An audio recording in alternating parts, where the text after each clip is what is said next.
প্রিয় চিকিৎসকবৃন্দ, আপনাদের সাথে আছি আমি ডাক্তার মেহেদী হাসান লেমন।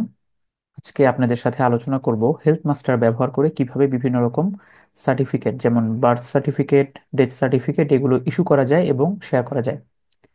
আসুন শুরু করি। এই যে আমরা স্ক্রিনে যেটা দেখতে পাচ্ছি, এটা হচ্ছে আমাদের হেলথ মাস্টারের ড্যাশবোর্ড। এখানে বাম পাশে যদি আমরা দেখি, এখানে চারটা বাটন দেখা যাচ্ছে। তার মধ্যে সবচেয়ে নিচের যে বাটনটি, এখানে যদি আমরা ক্লিক করি তাহলে লেখা আসবে সার্টিফিকেট, এবং চার ধরনের সার্টিফিকেট এখানে অটোমেটেড ক্রিয়েট করা যায়। আমরা আপনাদের উদাহরণস্বরূপ বার্থ সার্টিফিকেট ক্রিয়েট করা দেখাবো। এখানে আমরা দেখতে পাচ্ছি একটি সার্টিফিকেট ক্রিয়েট করা আছে আগে থেকেই, এবং আমরা পরবর্তীতে যখনই যে সার্টিফিকেট ক্রিয়েট করব এগুলো কিন্তু সেভ হয়ে থাকবে, বাট আপনি যদি চান তাহলে এটা ডিলিট করতে পারবেন। আসুন আমরা একটি নতুন সার্টিফিকেট ক্রিয়েট করি। আমরা ক্রিয়েট নিউ সার্টিফিকেটে ক্লিক করলাম। এখানে দেখুন একটা ফরম্যাট এখানে দেয়া আছে বাম পাশে, আর ডান পাশে হচ্ছে ইনফরমেশন আপনাকে দিতে হবে। যেমন আমি এটা ইস্যু করতে চাই 25শে জানুয়ারি 2025, লিখলাম।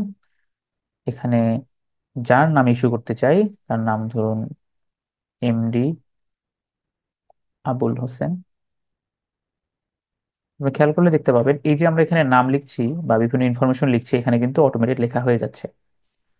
Father's name MD Jabbar Ali,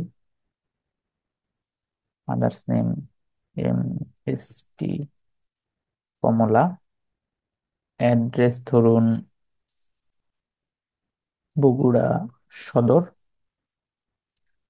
date of birth অর্থাৎ ধরুন তিনি 6ই জুলাই 2024 জন্মগ্রহণ করেছেন। এই যে আমরা ইনফরমেশন গুলো লিখলাম ডান পাশে, এখানে কিন্তু অটোমেটেড একটা প্রেসক্রিপশন ক্রিয়েট হয়ে গিয়েছে। এখানে আপনি চাইলে সেভ করতে পারেন, অথবা স- সরাসরি প্রিন্ট করতে পারেন। যে আপনি সেভ এবং প্রিন্টে যদি ক্লিক করেন তাহলে দেখবেন এই বাম পাশে একটা সার্টিফিকেট ক্রিয়েট হয়ে গিয়েছে। আপনি যদি চান তাহলে এই সার্টিফিকেটটি আপনি এই মুহূর্তে প্রিন্ট করতে পারেন, অথবা যদি চান এখানে আপনি পিডিএফ হিসেবে সেভ করতে পারেন। সেভ করে প্রিন্ট করার পরে আপনি সিগনেচার এবং সিল দিয়ে এটা আপনার যার নামে আপনি হচ্ছে বার্থ সার্টিফিকেট ইস্যু করছেন তাকে বা তার অভিভাবককে দিয়ে দিতে পারেন। একইভাবে আমরা বাকি যে প্রেসক্রিপশন গুলো আছে, সরি, বাকি যে সার্টিফিকেট গুলো আছে, ডেথ সার্টিফিকেট, ইলনেস সার্টিফিকেট এবং ফিটনেস সার্টিফিকেট, এগুলোর প্রত্যেকটার ফরম্যাট দেওয়া আছে। আপনি জাস্ট নাম, অ্যাড্রেস, এই আইডেন্টিফাইং পয়েন্ট, এসব ইনফরমেশন দিয়েই সরাসরি এই সার্টিফিকেট গুলো ক্রিয়েট করতে পারবেন। ধন্যবাদ সবাইকে।